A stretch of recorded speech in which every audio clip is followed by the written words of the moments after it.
صحیح بخاری میں ایک حدیث موجود ہے، ابو موسیٰ اشعری کہتے ہیں کہ ہم ایک باغ میں بیٹھے ہوئے تھے، اتنے میں باغ کے دروازے پہ دستک دی۔ نبی علیہ السلام نے فرمایا کہ جو کوئی بھی ہے نا دروازے پہ اسے جنت کی بشارت دے۔ کہتے ہیں دروازہ کھولا تو سیدنا ابوبکر رضی اللہ تعالیٰ اندر آ گئے، تھوڑی دیر بعد پھر دستک ٹھک ٹھک، آپ فرمایا اب بھی جو آیا نا اسے جنت کی بشارت دے۔ دروازہ کھولا سیدنا عمر، پھر تیسری دفعہ جب دستک ہوئی تو نبی علیہ السلام فرمایا اب جو کوئی آئے نا اسے جنت کی بشارت دو، لیکن ان مصیبت اور پریشانیوں کے ساتھ جن سے اس کو گزرنا پڑے گا۔ تو کہتے ہیں میں نے دروازہ کھولا تو حضرت عثمان تھے، اور میں نے کہا کہ رسول اللہ نے آپ کے بارے میں یہ کہا کہ جنت ہے لیکن آپ کی جنت تکلیف کے ساتھ جڑی ہوئی ہے۔ تو انہوں نے کہا میں اللہ سے مدد مانگتا ہوں ان فتنوں کے اگینسٹ۔ اسی کا ایک طریق صحیح بخاری میں، اس میں اسی طرح یہ الفاظ ہیں، پہلے حضرت ابوبکر آئے پھر حضرت عمر آئے، اور اس میں یہ الفاظ ہیں کہ نبی علیہ السلام ایک کنویں کی منڈیر پہ بیٹھے ہوئے تھے۔ پرانے زمانے میں وہ کنویں ہوتے تھے نا، ابھی بھی آپ دیکھیں نا بڑے کنویں ہوتے ہیں، قلعہ اور طاس میں بنے ہوئے ہیں، تو اس کی وہ جو باہر منڈیر نکلی ہوتی ہے نا دیوار چھوٹی سی، اس پہ آپ علیہ السلام بیٹھے ہوئے تھے۔ تو پہلے حضرت ابوبکر کو جنت کی بشارت ملی، نبی علیہ السلام نے ان کو اپنے دائیں جانب بٹھا لیا، حضرت عمر کو اپنی بائیں جانب بٹھا لیا۔ جب حضرت عثمان اندر انٹر ہوئے تو جگہ ختم تھی، تو حضرت عثمان نبی علیہ السلام کے سامنے منڈیر پہ آ کے بیٹھ گئے۔ تو راوی حدیث کہتے ہیں کہ میں نے اس حدیث سے رزلٹ نکالا ہے کہ ابو بکر عمر کی قبریں رسول اللہ کے ساتھ بنے گی، اور حضرت عثمان کی قبر نبی علیہ السلام کے ساتھ نہیں بنے گی، وہ سامنے بنے گی۔ یہ راوی نے بعد میں جب قبروں کے بعد ڈیسائیڈ کیا، یعنی وہ جو تابعی ہے تبع تابعی ہے۔ اور سر واللہ سیدنا عثمان کی قبر نبی علیہ السلام کی قبر مبارک کی سیدھ میں، بالکل سیدھ میں بقیع غرقد قبرستان کے اندر موجود ہے۔ اور چند ایک قبریں جو باقی ہیں نا اس وقت اپنی صحیح فارم کے اندر سنت کے مطابق ہی ہے، یعنی وہ بہت اونچی نہیں ہے، ارد گرد وہ پتھروں کی فصیل بنی ہوئی ہے چھوٹی سی، وہ ایک بالش جو اجازت ہے صحیح بخاری میں اونٹ کی کوہان جتنی، اور بالکل ڈومیننٹ جگہ کے اوپر ہے، وہ سامنے وہ ارد گرد اس کی کوئی اور قبر بھی نہیں ہے، ڈومیننٹ جگہ پہ۔ پہلے تو خیر سلطنت عثمانیہ کے دور میں مزار بھی اس پہ بہت بڑا بنا تھا، آپ کو پرانی تصاویر مل جائیں گی 1886 کی، وہ تو پھر سعودی حکومت نے توڑوائے، ظاہر ہے وہ خلاف سنت مزار بنے ہوئے تھے۔ تو وہ یعنی سیدنا عثمان کی قبر بالکل صحیح سند سے چلتی آ رہی ہے۔ اور یہ چونکہ حدیثیں میں نے پڑھی ہوئی تھی نا، میں نے کافی دفعہ سیدنا عثمان رضی اللہ تعالیٰ عنہ کی قبر مبارک پہ اشک بار آنکھوں کے ساتھ حاضری دی ہوئی ہے الحمدللہ۔ تو سیدنا عثمان کی قبر پہ میں یاد ہے، میں اشراق کے بعد ایک بار گیا نا تو مجھے اچانک یہ حدیث یاد آئی نا، تو میں نے یعنی وہ قبر کے پاس کھڑے ہو کے روضہ شریف کی طرف دیکھا نا تو بالکل ایگزیکٹ سین میں وہ قبر ہے۔ اللہ تعالیٰ نے ان کو صبر دیا، اور حالانکہ آپ دیکھیں کہ شروع میں اسلام قبول کرنا پہلے 10 مسلمانوں میں سے ہیں سیدنا عثمان۔ حضرت ابوبکر صدیق کے یہ بڑے بیسٹ فرینڈ تھے، ان کی دعوت سے اسلام قبول کیا۔ عشرہ مبشرہ 10 جنتی صحابہ میں سے 5 ایسے ہیں جو حضرت ابوبکر صدیق کی دعوت سے مسلمان ہوئے، ان میں سے ایک حضرت عثمان ہے۔ یہ پہلے 10 مسلمانوں میں سے۔ پھر آپ کے لیے فضیلت یہ کہ نبی علیہ السلام کی 2 بیٹیاں آپ کے عقد میں، ذوالنورین کا لقب اسی لیے ملا، 2 نوروں والا، نبی علیہ السلام کی آنکھوں کا نور۔ اسے وہ دوسرے وہ نور والے مسئلے نکالنے شروع کر دیتے ہیں۔ یہ نور جو ہے نا وہ محاورتاً لفظ استعمال ہوا ہے، فزیکل نور نہیں ہے۔ ویسے تو ہم نبی علیہ السلام کو نور مانتے ہیں، نور ہدایت ہے، میرا اس پہ بھی کلپ ہے، اِنَّا أَرْسَلْنَاكَ شَاهِدًا وَمُبَشِّرًا وَنَذِيرًا وَدَاعِيًا إِلَى اللَّهِ بِإِذْنِهِ وَسِرَاجًا مُنِيرًا، تو مانتے ہیں چمکا دینے والا سورج۔ اور نبی علیہ السلام کے داماد ہونے کا ذکر سیدنا عثمان کا، یہ آپ کو نہج البلاغہ میں مولا علی کا خطبہ بھی مل جائے گا، جس میں حضرت عثمان کو انہوں نے جو سمجھانے کے لیے آئے تھے کہ تمہاری اس طرح شکایتیں گورنروں کی آ رہی ہیں، اور پھر اس میں انہوں نے کہا کہ بھئی ابو بکر اور عمر کے جو معاملات تھے اس سے زیادہ تمہیں احتیاط کی ضرورت ہے، کیونکہ نبی علیہ السلام کے ساتھ تمہارا دامادی کا رشتہ بھی ہے۔ یہ نہج البلاغہ میں شیعہ کے ہاں خطبے میں موجود ہے، اور عشرہ مبشرہ میں بھی شامل ہے، جو ابو داؤد ترمذی میں حدیث ہے، 10 بندوں کو ایک مجلس میں نبی علیہ السلام نے جنت کی بشارت دی۔ اس میں پہلے 4 خلفائے راشدین ہیں، ابو بکر، عمر، عثمان و علی، 4 خلفائے راشدین، اس کے بعد طلحہ، زبیر، عبد الرحمن بن عوف، سعد ابن ابی وقاص، اور سعید ابن زید، ابو عبیدہ ابن جرح۔ تو یہ 10 لوگوں کو ایک مجلس میں جنت کی بشارت دی، اس میں بھی سیدنا عثمان شامل ہے۔ اور سیدنا عثمان کو تو جنت کی بشارت کئی دفعہ ملی ہوئی ہے۔ جامع ترمذی میں، مسند احمد میں حدیث موجود ہے، جب باغیوں نے ان کو گھیر لیا، محصور کر دیا۔ آج میں اس ٹاپک کی طرف نہیں چل رہا، وہ ایک علیحدہ سے ایک سٹوری ہے، ادھر پھر کئی اور چیزیں بھی آئیں گی، میں وہ مذاکرہ نہیں کرنا چاہتا۔ سیدنا عثمان رضی اللہ تعالیٰ عنہ کو مسجد میں جانے سے روک دیا، میٹھا پانی آپ کے گھر پہنچنے سے روک دیا گیا، تو آپ گھر کی چھت پہ کھڑے ہوئے اور انہوں نے خطاب کیا جو لوگ وہاں پہ ان کو گھیرے ہوئے تھے۔ ترمذی میں پورا ڈیٹیل خطبہ موجود ہے، مشکات میں آلموسٹ آپ کو ساری حدیثیں حضرت عثمان کے چیپٹر میں آپ کو 30 جلد میں مل جائیں گی۔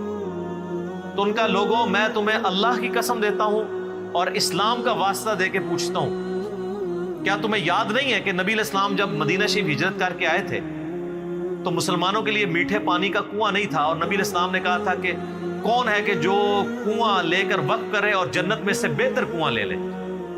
تو میں نے اپنے حلال مال سے وہ کنواں خرید کے وقف کیا۔ تو سب نے کہا کہ ہم گواہی دیتے ہیں کہ آپ کے لیے بشارت تھی۔ کون گواہی دے رہے ہیں؟ جو مخالفین ہیں، پروٹیسٹ کرنے آئے ہیں۔ اس سے بات پتہ چلی کہ وہ لوگ تھے جن کو یہ باتیں پتہ تھی، صحابہ ہی تھے، بیچ میں اور لوگ بھی مکس تھے لیکن صحابہ بھی تھے، بدری صحابہ بھی تھے، ان میں اختلاف رائے تھا، وہ علیحدہ سے ایک ٹاپک ہے۔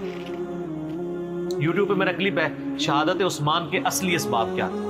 عبداللہ ابن سبا والا تو معاملہ ہی ذرا ایک ڈفرنٹ کہانی بنا کے اس میں ڈال دی، وہ الگ چیز تھی۔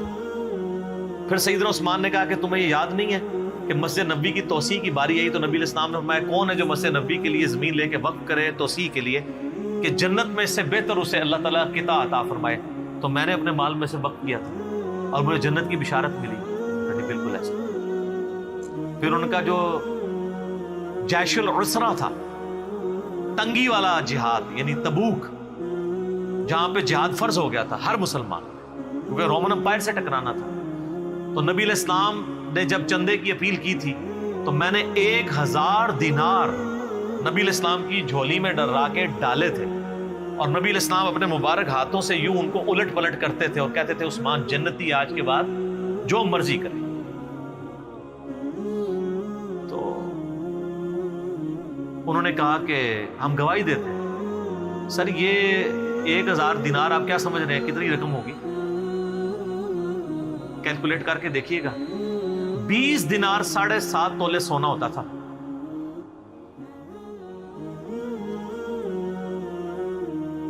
تو 7.5 تولے کو 50 سے ضرب دیں، 450 کے قریب، بلکہ اس سے بھی زیادہ۔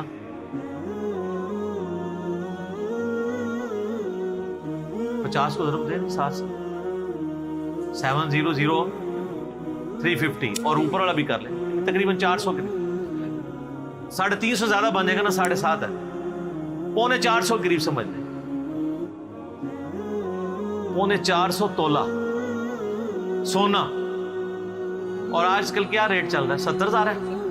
ہاں، تو یہ 2.5 کروڑ سے زیادہ رقم بنتی ہے آج کی، اگر 70 لگائیں گے تو جا کے گھر حساب کر لیجیے گا، 2.5-3 کروڑ رقم بنتی ہے جو حضرت عثمان نے غزوہ تبوک کے موقع پر دی، اور نبی علیہ السلام نے جنت کی بشارت۔ انہوں نے کہا ہاں جی بالکل، آپ کو جنت کی بشارت ملی تھی اس بات میں۔